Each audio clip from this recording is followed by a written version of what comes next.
And it's our time to start. A very warm welcome to all of you to this standing committee meeting of the Standing Committee on Police Oversight and Community Safety, Cultural Affairs and Sports. My name is Gillian Bosman and I'm the chair of this meeting. I'd like to welcome all members, Minister Regan Allen, the head of the department, Advocate Yashina Pillay, as well as the CEO of the Western Cape Liquor Authority, and all the officials from the department, as well as the guests in attendance. Members, I'm going to hand over to you and ask you to introduce yourselves. Morning, dear Bartman. Morning, Chair, Gerrit Pretorius. Good morning once again, Chair Ayanda Barnes. Morning, Good Chair. morning. Christians. Good morning, Chairperson, Mesuri Kama. Good morning, Chair. Rachel van Voorgang.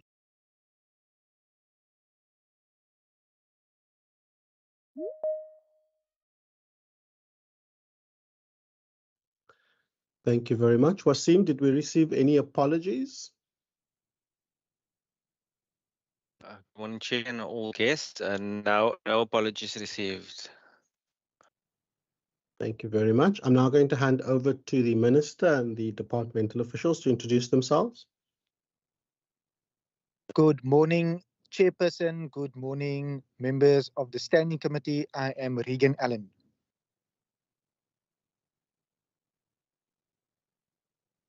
Good morning, Honourable Chair and members. Yashina Pillay, the Head of Department for Police Oversight and Community Safety. I'm also joined in the room by the Chief Director Management Support, Ms. Lindy Governor, our CFO, Mr. Frizzler, the Acting Chief Director Security Risk Management, Ms. Gillian Lutz, our Deputy Director, Mr. Burford Noble, and Clarissa Samuels as well, and then the other colleagues are online. I'm not sure, Chair, if you'd like me to just mention them, or do you want me to quickly just run through their names? Yes, please, just so we have it on the record. Okay, so the Chief Director, Secretariat for Safety and Security, is online. Director Amanda Dissel, Policy and Research. Director Becky Temba Semelani, that's our Director Monitoring and Evaluation. And then, sorry, I'm just going through the list. Our Acting Director Safety Promotion and Partnerships, Ms. Farron Water. Our Director Provincial Security Provisioning, Fred Watkins.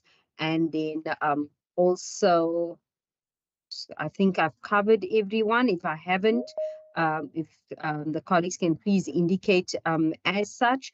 And then we are also joined chairperson by the Office of the Western Cape Police Ombudsman as well as the Liquor Authority. Thank you.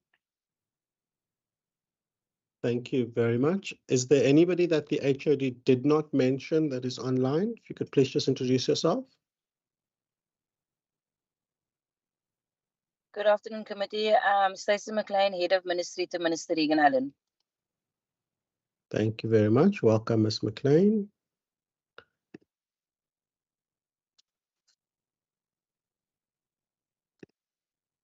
Okay, I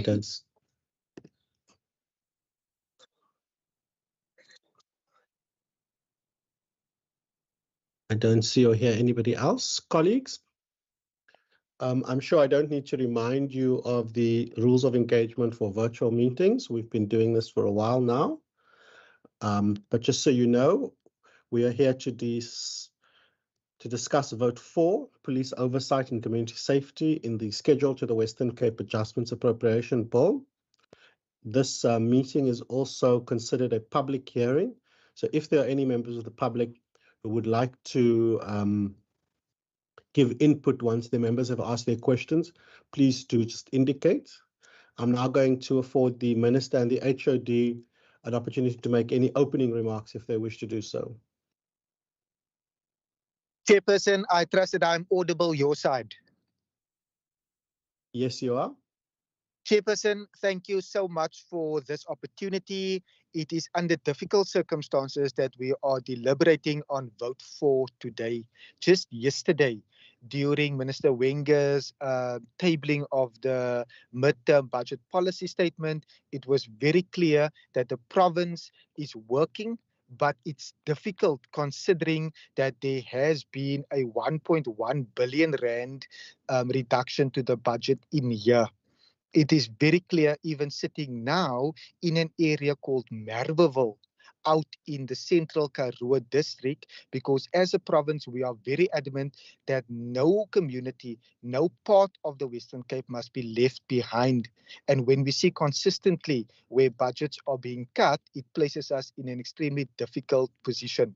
However, we have strategically prioritized, and we will definitely work towards making sure that we can continue to create a safer Western Cape. And Chairperson, the national budget process as outlined by the provincial minister just yesterday, in that we have already as a government gave formal notice with regards to the intergovernmental dispute that was lodged, because this particular shortfall is in here. It has not happened in this particular way before, and it has placed tremendous strain not only on front of line services, but across the entire government. But I'm so appreciative that we are able to be here and deliberate and get input from the committee as well, because I firmly believe that the committee is able to also provide valuable input by making sure that we continue in our efforts to create a safer Western Cape. Baie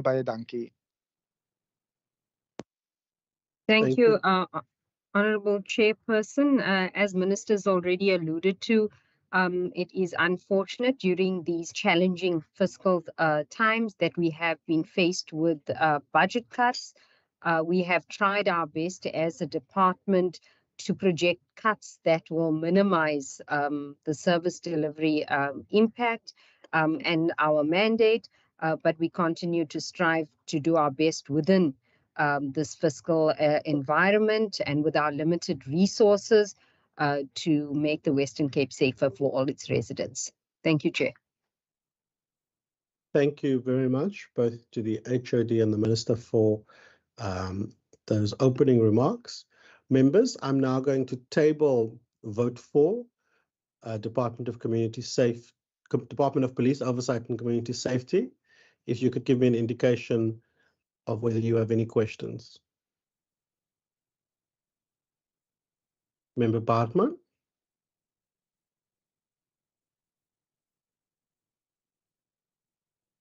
Thank you, Chair. Chair, on page 55 and 56, I would just like to understand, I see the respective impact of the compensation of employees, impact across line items, but I just want to find out what the total impact of the public wage agreement is on this department's current vote. Second of all, I saw on page 60 the reiteration of the 289,000 Rand budget cut on the National Conditional Grant of Social Sector EPWP incentive grant for provinces in this particular department. If we could just also understand the impact of this particular cut in this particular adjustment budget vote. Thank you. Thank you very much, Member Bartman. After that, it's Member Barnes, then Member Pretorius, then Member Christians, and Member Kama. Thank you, Chairperson. Chair, I take note of the inputs by the Chair and the HOD speaking on minimizing of budget cuts and minimizing service delivery, the impact that it has had. But one needs to ask the following questions. For example, on page 53, under main appropriation, a decrease is reflected there. In the second quarter, performance presentation was given yesterday. The provincial government noted that homicides increased by 14.5% on the year from 2020-22 to the priority areas recorded 14.9% increase in homicides. Chair, it is sad to know that in response to this, the provincial government has cut equitable share of this department by 33.5 million, as reflected on page 64. And I would like to understand the rationale for this. Secondly, Chair, is the rise in crime an indication that safety plan is failing?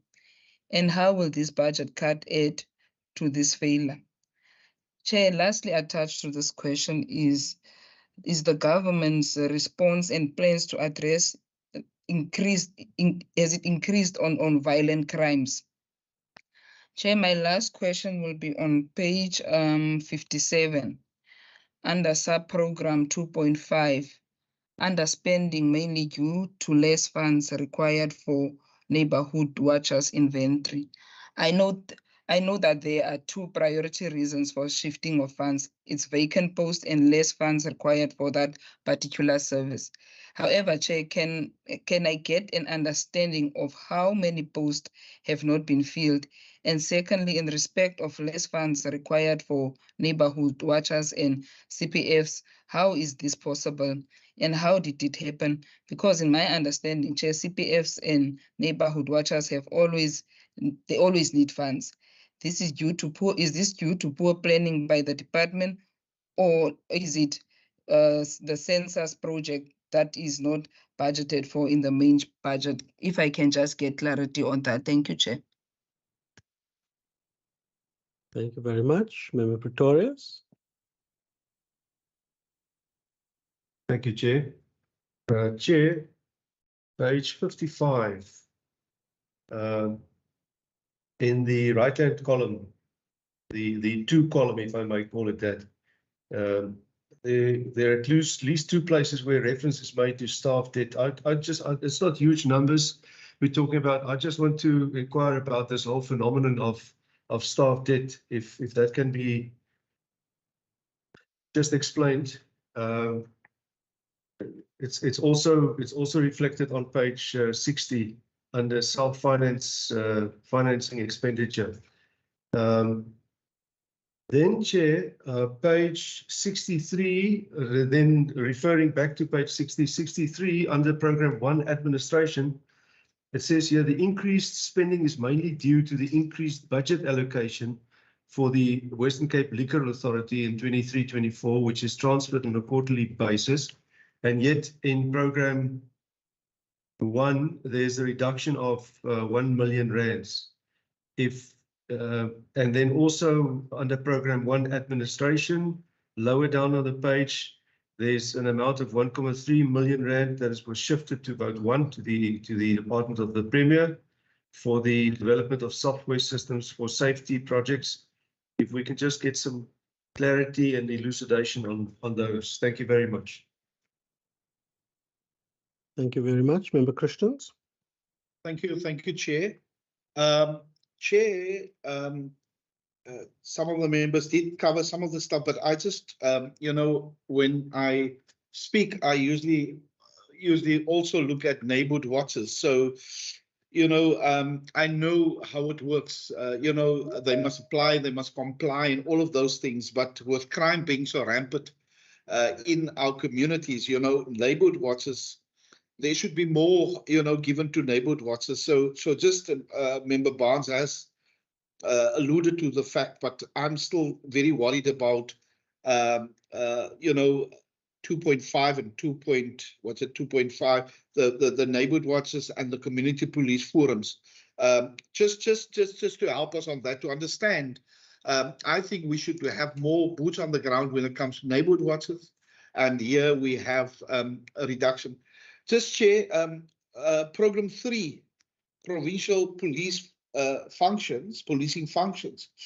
Chair, this is a major impact here, because if you see funds underspending is mainly due to delay in filling of posts, and you go 4.3.2, 4.1, and if you look at the opposite side, it's to provide for the impact of the wage agreement. Now, I want to know from the department, because you can circle, how is that going to impact on service delivery, or the department doing, the police ombudsman of doing what they ought to do their constitutional responsibility, because when you go through it and you see it's to provide for the impact of the 2023 wage agreement. Now, the minister has alluded to this about the 1.1 billion, and now the department must, let go of the funding. I want to know, here with the police ombudsman especially, how will it impact on the delaying of filling of posts there, and also the underspending, mainly delay of vacant posts, 4.1, 4.3, and it goes on. But also, Chair, if I can just lastly think about the LEAP officers. Is there any impact on the LEAP? Or so it's I think 3.1. Is there impact on the rolling out of the LEAP officers and the Chrysalis Academy households also? Is there? It's not indicated here, but I'm just looking at what works in the province, what we can do in the province. But now with the budget cuts, it's going to be extremely difficult. But my bottom line of the question is it impacting on the constitutional responsibility that this department must render to the community? Is that impacting? Thank you, Chair. Thank you very much, Member Kama.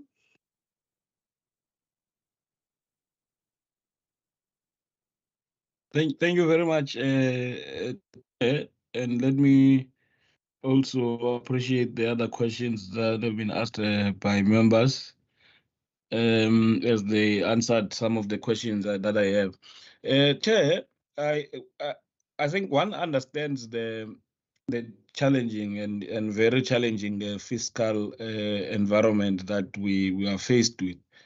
But as the HOD was saying, that what is also important then is to prioritize where you are cutting in such a way that it does not impact on service delivery. Now, I want to check the justification for the 1 million rand cut in the budget for the Liquor Authority, and what would be its impact on the on service delivery by the authority, understanding that it is one of the entities also that has financial challenges. And secondly, Chair, I want to check what is the cut on the LEAP program itself, and in that, how much has been allocated for the LEAP over the MTF period. And lastly, if in writing, Chair, we can get a total expenditure breakdown for the LEAP in each year between 2019 up until 2023, and with particular interest on the number of officers that would have been trained each year, the cost of training per officer, and how many LEAP officers have left to other units. And lastly, Chair, on page 57, around the realignment of law enforcement advancement plan stations and the UIF expenditure to transfers and subsidies. If there we can get the motivation behind the shifting of these LEAP stations to the city, and in that, why are we then paying for them? And if we can get a status report of LEAP stations, how many are operational and what has been their impact in communities, and where are they stationed? I think on Chrysalis member Christians would have asked the question that I wanted to ask. Thank you very much. Thank you very much. Minister and the department, over to you for responses. Thank you so much, Chairperson. Chairperson, I will cover a number of the questions there where specific line item responses were requested between the HOD and various officials. Will be dealing with those particular questions. I think I must again state for the record that when we had our internal discussions, we have noted that due to the fiscal reduction, difficult choices had to be made, but I wanted the one guarantee, Chairperson, the one guarantee that I also feel is the sentiment coming from the committee, is that we are needing to ensure that we can actually protect frontline services. And as far as I'm sitting now, I'm fully convinced that even under difficult circumstances that we will be able to protect frontline services so that we can fulfill our mandate in terms of the Constitution, considering as a department, we have stepped in and stepped above our scope in what we have been doing in municipalities with the LEAP program, because we have seen the need in crime. I am delighted under the circumstances to hear that Member Barnes is also sad to note the reductions, because these reductions, and we've been very clear as a Western Cape government that in lodging the intergovernment dispute is because we wouldn't want under any circumstances for these reductions to actually impact on the levels of crime.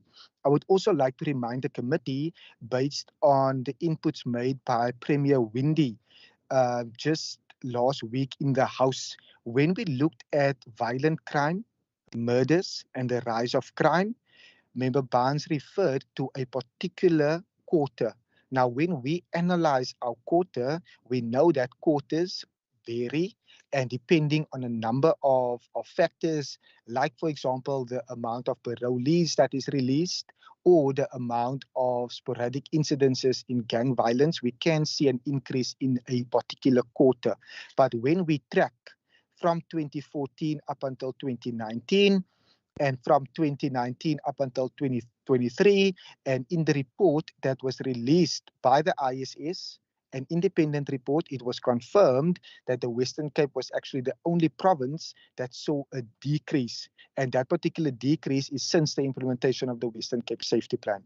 But we would be the first to say that we know we have a very long way to go.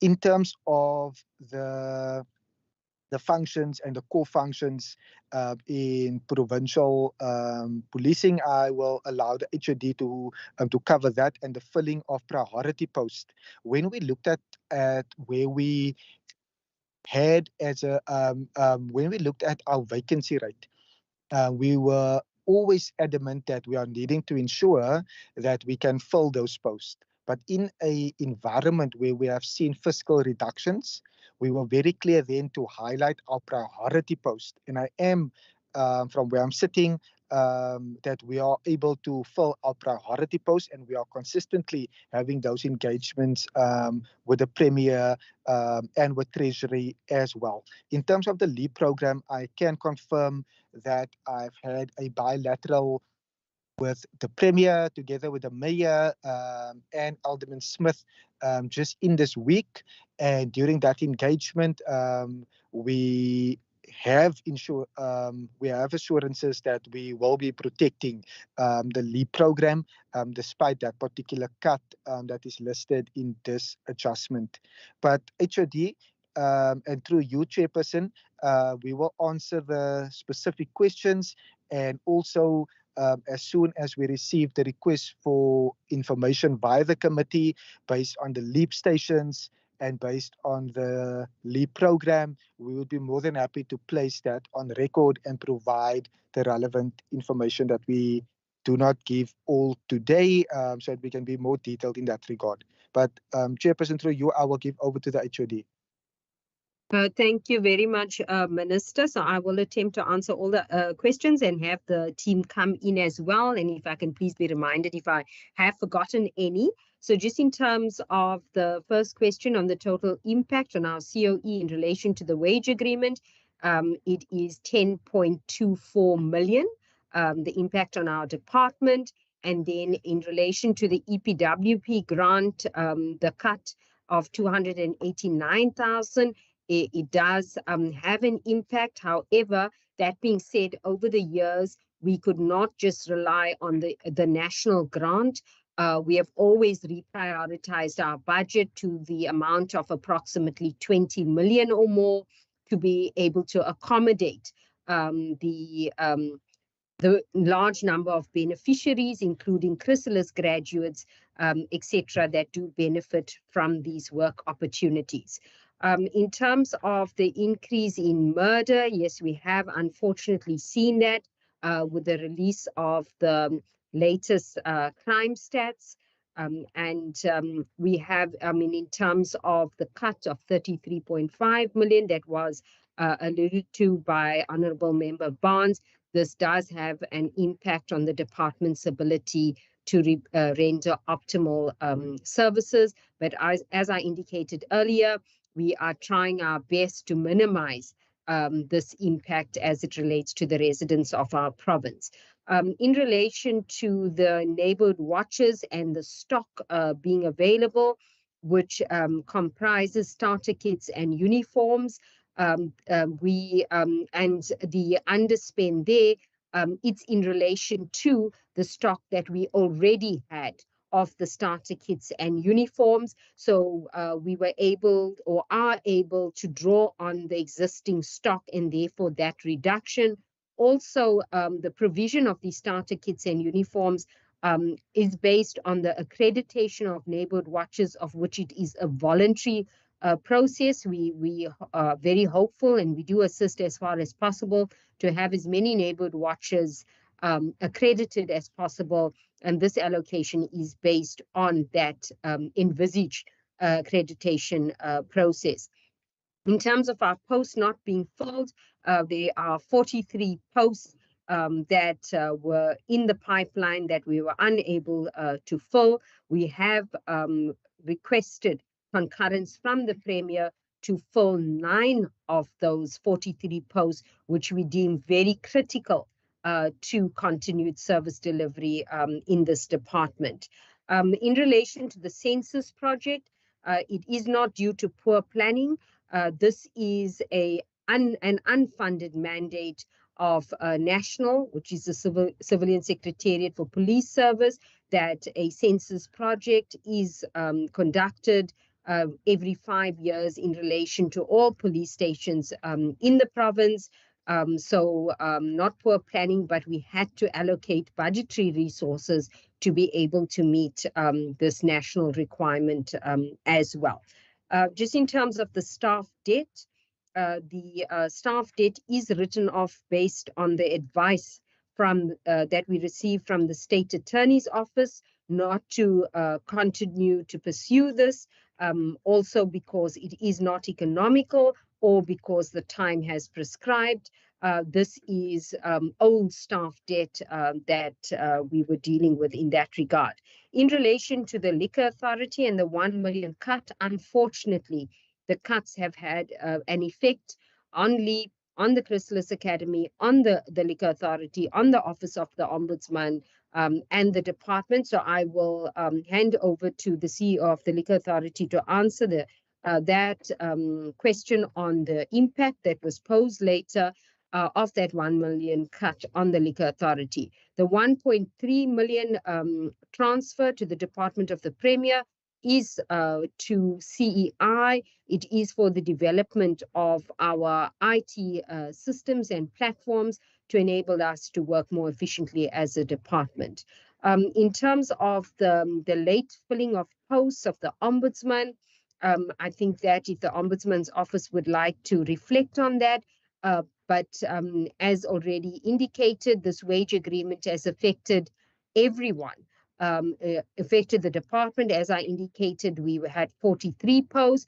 We also have 150 vacancies in this department that we are unable to fill now. And as I indicated, we requested concurrence from the Premier in terms of the DPSA directive to fill 9 of those posts, including 1 in the Office of the Ombudsman. So the wage agreement has far-reaching impact on us as a department, not just in this year, but obviously affordability of personnel in the years to come as well. We do try and assist as far as possible with the Ombudsman's office, with the provision of graduate interns, etc., as we do in the department as well. In terms of the LEAP officers, I will also hand over to the Chief Director, David Kutsia, to come in relation to the number of LEAP officers as well as the deployment stations, but we are hoping to retain the 1,000 LEAP officers in the murder stations, but David will speak to that. There, in terms of the LEAP allocation of budgetary allocation in the outer years, we go back to 350 million in the next year, and then 350 million in the following year, and then in the year 26 to 27, we go up to 365 million. So in terms of the preliminary allocations we have been provided, this obviously has to still be confirmed in the next MTech processes as well and going forward, but the cut for this adjustment budget is as reflected. I'm going to hand over to David Kutsia in relation to the LEAP and deployment stations, and then the CEO of the Liquor Authority, Mr. George, in terms of the 1 million. But just on the Chrysalis Academy as well, we are engaging with the city in terms of LEAP and in the Chrysalis Academy in terms of the meeting of their targets as well, and our community-based Chrysalis program. But we are also hopeful that the sub-councils also play their role where they assist with funding of the community-based Chrysalis program that we've already rendered in Atlantis and Kraaifontein as well, which we would love to roll out to the other areas as well. So if we can have sub-council managers supporting this initiative, this would also be great. We're hoping that we will not be able to cut the 690 Chrysalis graduates that is envisaged for this financial year, but there is a possibility that this may happen with the cuts as well. There will be a meeting today with the Chrysalis Academy for us to look at what the effect will be of these budget cuts on them as well. David, if I can hand over to you and then Mr. George. Thank you. Thank you, Chair and members, on all protocol observed. Just with regards to the question, so the current impact on this financial year on LEAP, so the total cost per LEAP officer is about 290,000, and the 22 million that has been cut from LEAP means that it possibly would affect 79 officers. But we believe that we won't have to implement that because of the difference in our budget cycles. Our budget ends March, where the cities ends June. So we still have a small payment to make to LEAP in our financial year ends.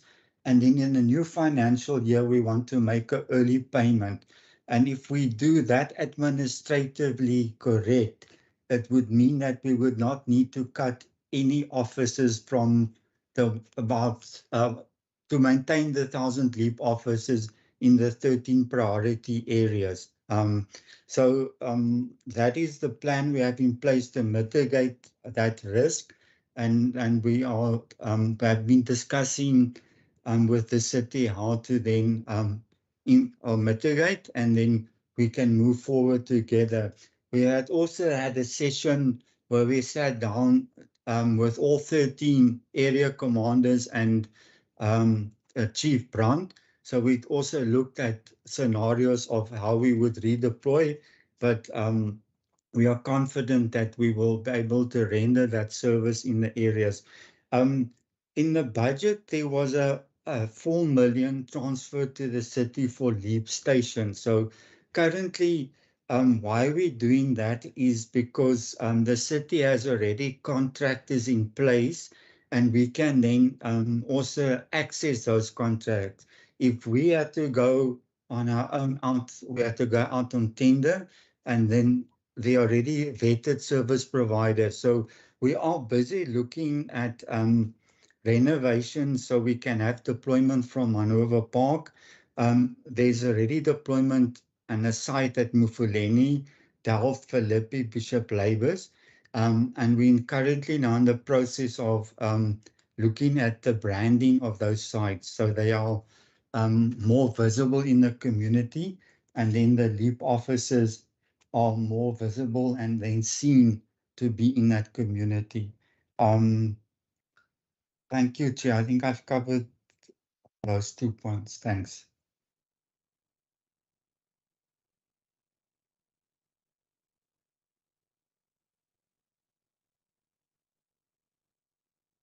Thank you very much. Is the Western Cape Liquor Authority going to respond to any of the questions directed at it? Chairperson and members, thank you very much. It's Simeon George speaking. Yes, indeed. Can I just say that we have had ample warning of the constraints that has been confronting the country and, of course, the Western Cape. So we started implementing a couple of months ago some of the elements as set out within the Western Cape fiscal strategy. So that primarily entailed us identifying the key priorities of the Western Cape Liquor Authority, looking at how we were able to protect the basic service outcomes that was expected of us, the allocative efficiency aspects that we've started to introduce within the organization, and we also then looked at elevating our productive efficiency, and with that, of course, the introduction of risk management methodologies towards ensuring that the budget is optimized wherever we go. Chair, if you will allow me just to make the following comment, I think there's increasing opportunities that we must exploit. Because we have to realize and view the assets of government as being available to all other institutions and organizations attached to any form of government, be it at local, provincial, and national. And I mention this simply because I think we do no longer have the luxury to make up for tardy services in any sphere of government. So we're starting to insist that we access platforms where government already exists. We're not going to duplicate.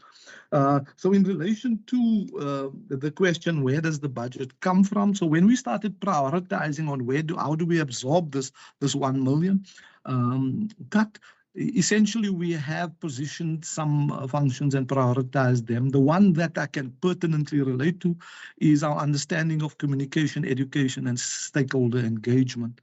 Now, that was an independent component that was funded very specifically and on its own, and that spoke broadly to advocacy. However, when we started unpacking our very specific service delivery requirements and mandate, we identified that much of that could be executed and by our functionaries out in the field. So our inspectorate, our compliance division now increasingly became those responsible for managing stakeholders. Likewise, awareness around that would then entail them going out into the areas and then communicating what the Western Cape Liquor Authority was all about. Our responsibility first and foremost was communicating with our stakeholders. That includes communities, the license holders, and any interested party wanting to engage in the application process. So our focus then has been in that space. So you can imagine then the efficiencies that we were able to benefit from because of that methodology. With the like thereof, of course, then we did not immediately proceed to fill the vacancies that arose within the communication, education, and stakeholder committee. The funds there of that, which was in the region of 4 million, the expenditure reduced to 2 million, and there was a 2 million saving in that space. And that is then the one we're using for this year to accommodate most of the cuts as far as the current cuts are concerned. With that having been said, however, Chairperson and members, going forward, it's going to be critical because by and large, the operations of the compliance and inspectorate unit is basically what's going to require serious funding if we want to have any impact. So when we speak about the areas, the ABT areas, the LEAP programs, of course, then the intensified operations in those areas going forward, we will need to find a way to continue funding that, of course. And then the other very critical aspect is collaborating with our partners across the Western Cape, because we do not hold or have decided not to pursue regional offices because of the cost implication of that. But the flip side of that is, of course, that you need to provide adequately to ensure that you actually get to these areas. Now our planning for that has to be very concise to ensure that we do not neglect these areas going forward. Chairperson, that I hope provides a brief outline as to how we are accommodating the cuts within the current financial year. Of course, that is going to require much more of us in the outer years if that is maintained. Thank you so much. Thank you very much for that, Mr. George.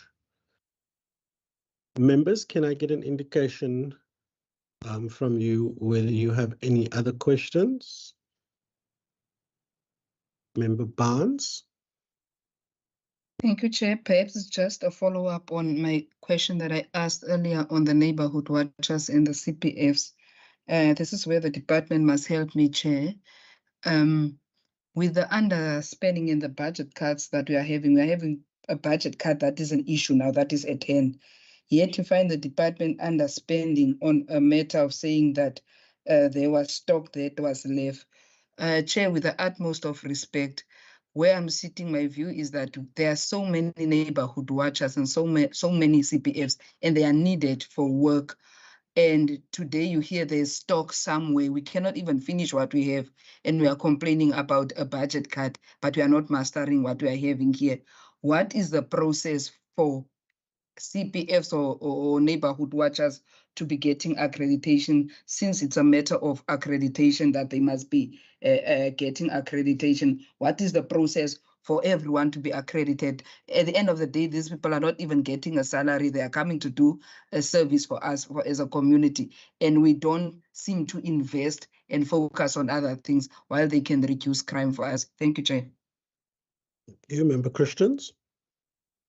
Thank you, Chair. Just a question of, I think the Ombudsman must also, I've mentioned that the Ombudsman, the cut on the budget, how will they affect them going forward? If they can just answer that. Thank you, Chair. Thank you very much. If we can just get a response to those two follow-up questions, one from the Police Ombudsman and then the one on the Neighborhood Watch. Thank you so much. Thank you so much, Chairperson. We will attempt to answer that question again, and I want to make it very clear that we are never wanting to not support our community structures like neighborhood watchers and like CPFs. In terms of the process that we do follow, in terms of the starter kit, in terms of the startup funding that we provide to a particular neighborhood watch, that is based on a particular cycle, one per year. What we also then do is that when there is certain projects, we then alert our CPFs that there is potential programs that we are going to run during a particular time period that is in line with what SAPS is also undertaking in terms of gender-based violence, in terms of key dates and commemorative dates. But what we require in those instances, Chairperson, is to ensure that CPFs can then apply for that particular funding opportunity and submit a relevant proposal that will then be duly considered for that particular funding to be allocated. What we then further do, we monitor that particular program, we monitor the spending to ensure that the funds is actually spent where it is needed to be spent. And I can fully understand that when certain neighborhood watchers and when certain CPFs are reluctant to at times to even want to apply because it might be too stringent. And I'm always open to having those internal discussions with the department and with the CPF to see how we could potentially make it easier.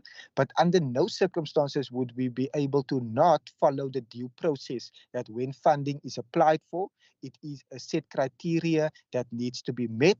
And once that criteria is met and the funding is allocated to a CPF for an event on gender-based violence or an event on any particular matter affecting that particular precinct, we do monitor that the funding is spent accordingly, because we are wanting to remove obstacles, we are wanting to remove any particular matter that could hinder our CPFs from even wanting to apply for funding. So that is conversations that we are also having with the provincial board and with the various districts in terms of applications from CPFs to the department for the funding. I will let HOD give further clarity in that regard, because we are wanting to ensure, Chairperson, on the one hand, that where we provide funding and that once a new neighborhood watch is established and accredited, that we urgently make sure that they get the necessary training, but also the 10,000 Rand that we fund to neighborhood watches, but also that they get the particular starter kit to help and assist. But HOD, through you, Chairperson, to the HOD. Thank you very much, Minister. Maybe I can also attempt to clarify. So in terms of the Western Cape Community Safety Act, the Western Cape Community Safety Act allows and provides for the accreditation of neighborhood watches, which has its own regulations. Now, accreditation, as I indicated, is voluntary. We do assist as far as possible with our limited staff complement to go out and assist neighborhood watchers in our priority areas or our areas where there are most vulnerable persons and areas where neighborhood watchers may not necessarily have the type of resources as our affluent areas do have to assist them to become accredited. Once they become accredited, they qualify for 10,000 Rand once-off funding. And then they are also provided with a starter kit. We try to provide them with training if possible, and then also the uniforms. So that is on accreditation. We cannot provide them with starter kits and uniforms, etc., if they are not accredited in terms of our act, because that would be irregular. And it would mean us not complying to our own act as well. In terms of the CPFs, now CPFs, we do provide them with training in terms of mediation, conflict management, financial management training, etc. And CPFs and neighborhood watchers can also apply to us for joint project funding. Now, that is also an application. And in this, the reason why you see the underspending is that there was not as much take-up as which we would have hoped for. So we could only allocate budget and hope that there is this maximum take-up, but we do not have control of that application process. So we always are on the side of providing more, because we would not want a situation that we have an accredited neighborhood watch or a CPF and neighborhood watch applying for project funding and we are unable to provide them with that funding because of limitations of budget. So you will always see a greater allocation if there is a situation where there are more neighborhood watches accredited or more CPFs and neighborhood watches that apply for funding on application. We then try and reprioritize internally and shift funds to be able to accommodate that. Unfortunately, that take-up did not happen. Unfortunately, the neighborhood watches that we anticipated that would become accredited also did not happen. But as I indicated, all of this is voluntary. It is on application. We try as far as possible to assist, to make the process easier for both CPFs and neighborhood watchers, but it is unfortunately the situation that we are faced with. And then, as I indicated, we had stock available for the uniforms and starter kits, so we did not deem it to be prudent then to go and buy more additional stock when we have reserves.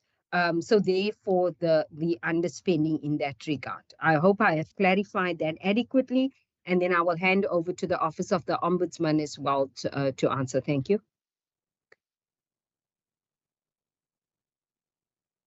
Thank you, HOD. Good afternoon, Chairperson and members and Minister, HOD and everyone else, colleagues. So yeah, the budget cuts, it does impact on our ability to fill our vacant posts.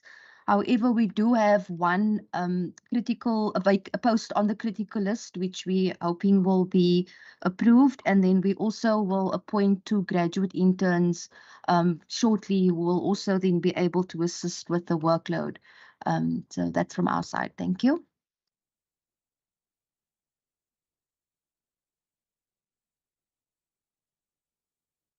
Thank you very much for those points of clarity. I see Member Christians. Is that a follow-up?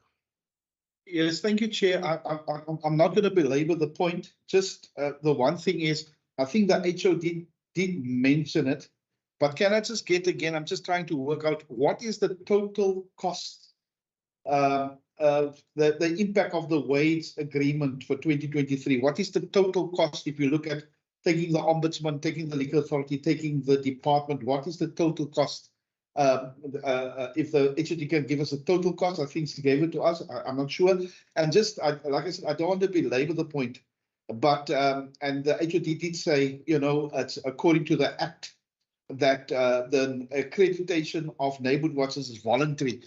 I know the city also have the engagement with neighborhood watches. I'm just thinking maybe a person can maybe just have a meeting, a committee meeting in the new year. Because I would like to know, you know, if there is that 10,000 Rand up for grabs if you are accredited, why does neighborhood watches not apply? And I'm talking about those who are needed in the most vulnerable communities where they do not have the necessary equipment even. Why would they then, you know, forgo of that 10,000 Rand? And why, what was the rationale behind the voluntary accreditation? You know, it's almost, you know, the more you have them in you, the less you have that rogue elements. You know, if you can control them, and I know the city's got a role to play, but I'm just thinking from, you know, an effective point of view, neighborhood watchers playing the role out in the communities. Now it's voluntary, you're not forced to do it because of other elements. I'm just thinking around it. I just don't have to explain further, but it's just my thinking on that matter. Thank you, Chair. Thank you. Minister, I see you want to respond.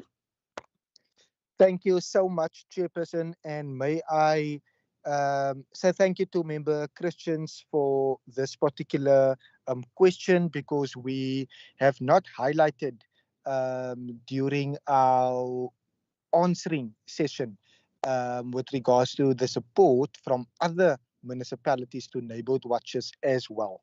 And in terms of the voluntary process, as a department, we have advocated for neighborhood watches to be accredited, and once they are accredited, there is training, there's development, there's resources that we are then able to allocate. Seeing that our neighborhood watches are persons within a community that volunteer their time to be part of a particular street, block, or a particular demarcated area. They volunteer their time, they do foot patrols as the eyes and ears, but it's always to a sense that they are giving back to their particular communities.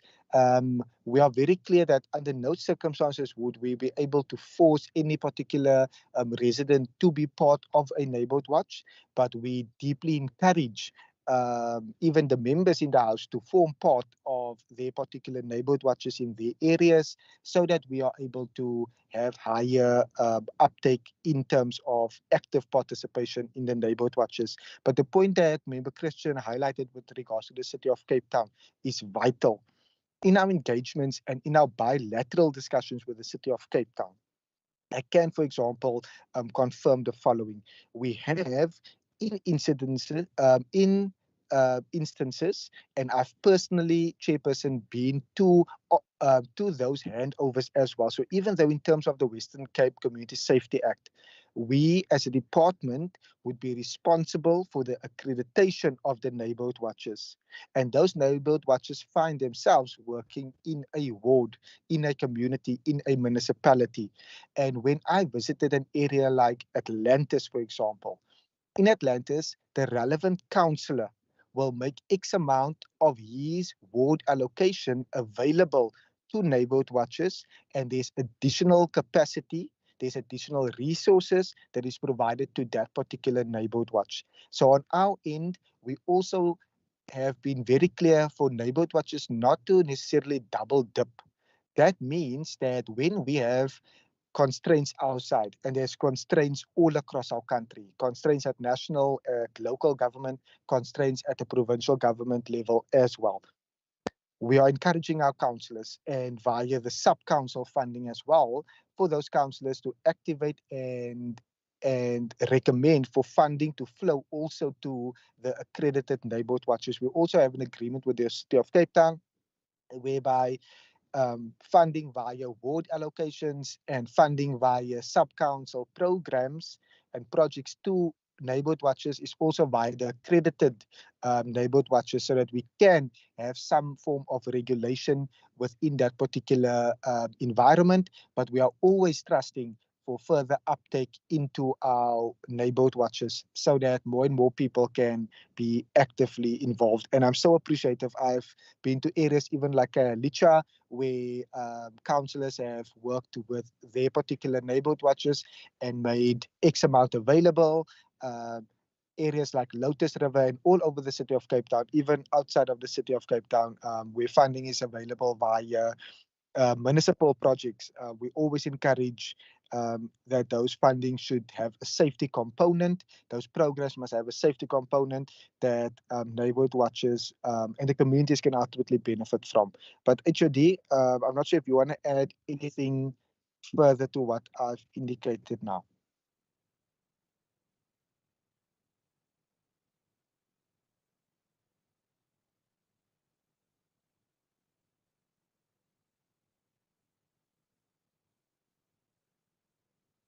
Chair, if I may just come in, please, on Member Christian's question again.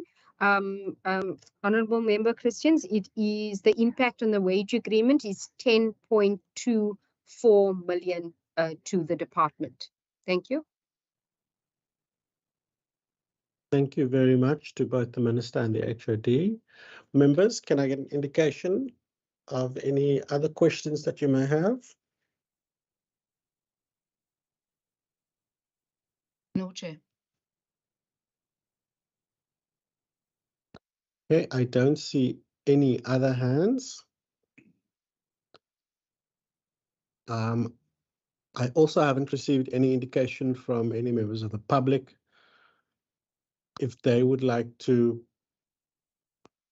ask any questions. So with that, I'm going to hand back over to the HOD and the Minister and ask if there are any concluding remarks that you'd like to make. Chairperson, once again, thank you so much for this particular opportunity. Like I've indicated in my opening remarks, it is difficult circumstances. However, we have been very adamant on our side that we are needing to protect frontline services.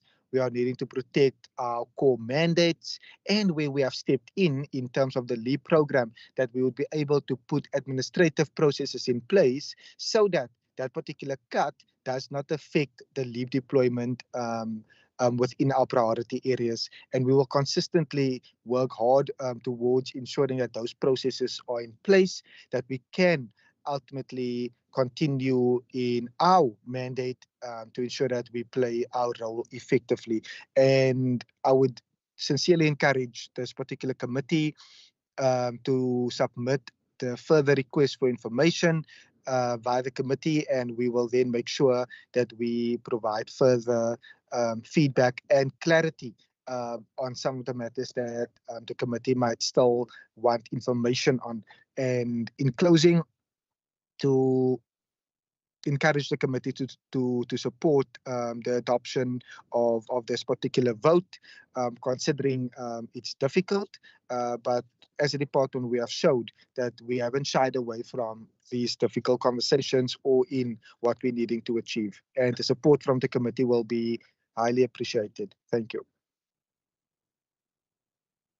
Thank you, Honourable Chairperson. I think Minister's covered me. It was a very difficult exercise for us as a team to make these trade-offs and cuts because we do have, except for the LEAP budget, which makes up 46% of our budget, we do have limited discretionary funding as well to conduct our oversight work and our security provisioning, etc.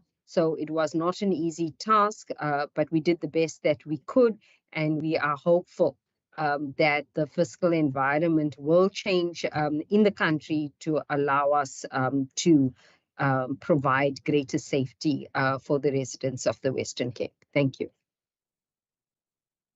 Thank you very much to both the Minister and the HOD, as well as the department. I'm very appreciative of that. The department, colleagues, you are welcome to leave, and the committee will then stay behind for our further deliberations. Thank you. Bye.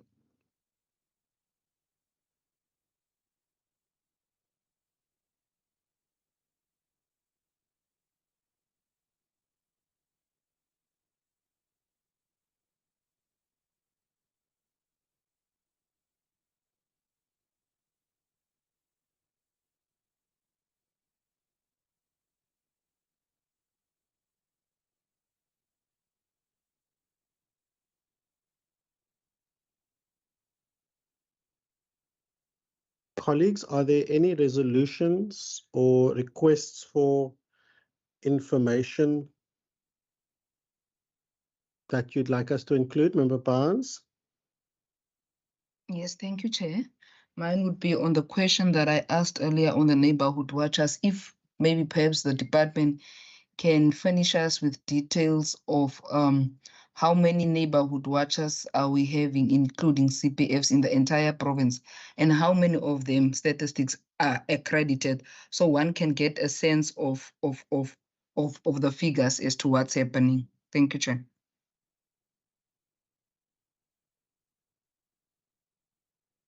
Anybody else?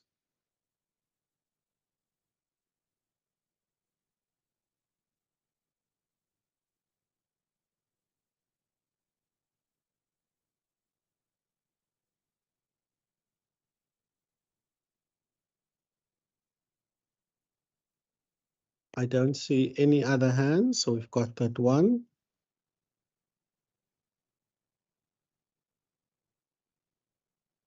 Okay, I'm now going to ask Wasim if you could just flag the draft report.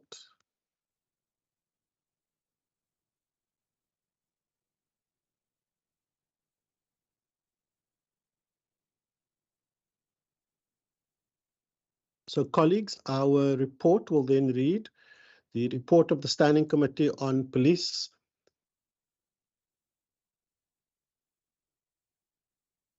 Wasim, if you can just insert the word oversight there. Thank you.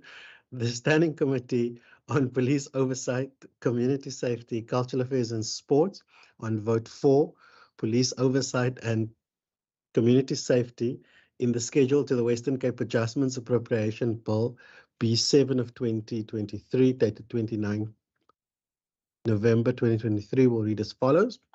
The Standing Committee on Police Oversight, Community Safety, Cultural Affairs and Sports, having deliberated on the subject of vote 4, Police Oversight and Community Safety in the schedule to the Western Cape Adjustments Appropriation Bill B7 2023, referred to the committee in terms of Standing Rule 188, reports that the committee either supports or does not support the vote.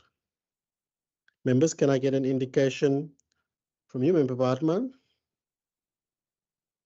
Thank you, Chair. I move that we support the vote. Member Christians?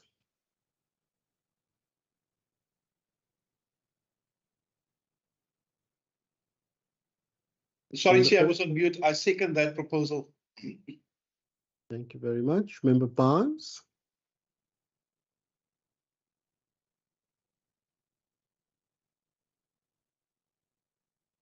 Member Pretorius, I saw your hand as well. I wanted to second, Chair, but it's been done. That's why I removed it. Sorry about that. No worries.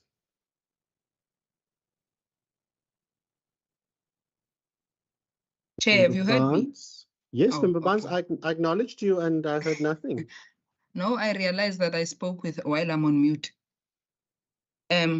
Chair, I'm gonna use Rule 90 not to support the budget because under the situation of budget cut, we can't finish even what we have, the money that we have on CPFs and neighborhood watchers. Thank you, Chair. So colleagues, our report will then read that the Standing Committee on Police Oversight, Community Safety, Cultural Affairs and Sports, having deliberated on the subject of vote 4, Police Oversight and Community Safety in the schedule to the Western Cape Adjustments Appropriation Bill B7 of 2023 referred to the committee in terms of Standing Rule 188, reports that it supports the vote. And in accordance with Standing Rule 90, the African National Congress expressed its minority view not to support the vote. Members, can we adopt that report? Can I get a proposer? Member Partman? Move to adopt. Thank you very much. Member Christians? I second that, Chair. Thank you very much. The report is then adopted. Member Barnes, I see your hand. Nope. no Wanted to hand. second, Chair. You wanted to second the support of the vote? Adoption. Okay. Colleagues, we also have some outstanding paperwork to complete, so if we can do that very quickly. The report on your screen is the Standing Committee on Police Oversight and Community Safety annual reports of the Department of Police Oversight and Community Safety, as well as the Western Cape Police Ombudsman and the Western Cape Liquor Authority for the 2022-2023 financial year. We are now flighting page 1, page 2,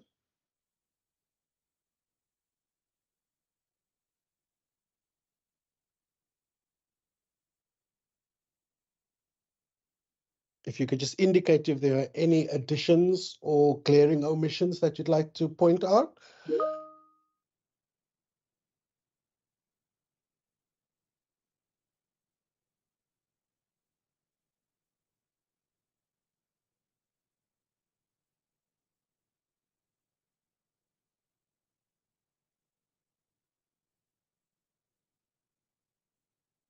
Members, I'm now putting the whole report to you. May we have a proposer to adopt the report? Member Bartman? Move to adopt. Thank you very much. May we have a seconder?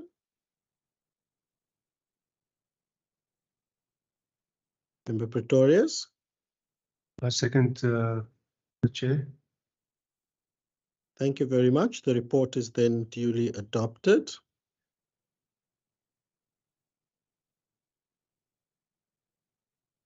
We now have the minutes of the annual report meeting on our screens. The first page being tabled deals with attendance. The second page deals with the meat of the discussion.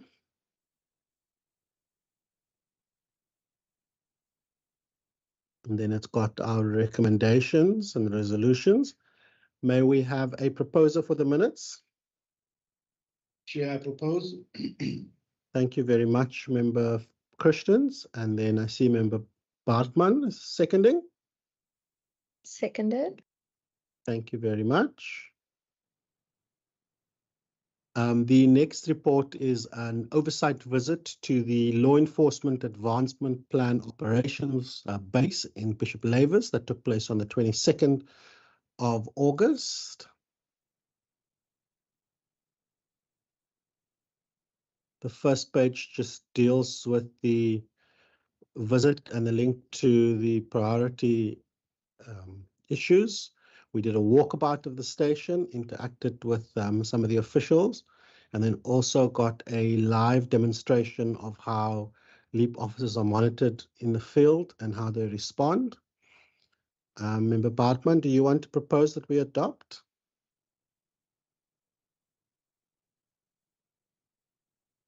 Member Bartman? Yes, Chair. Move to adopt. Thank you very much. I will then second it. The report is then duly adopted.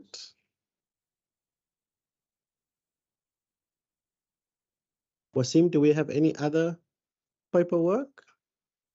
No, Chairperson, it's just up to you to thank the committee now. Let me not thank the committee, but let me rather thank you for all your hard work over the last year. We really appreciate it, and we hope that you come back in the new year.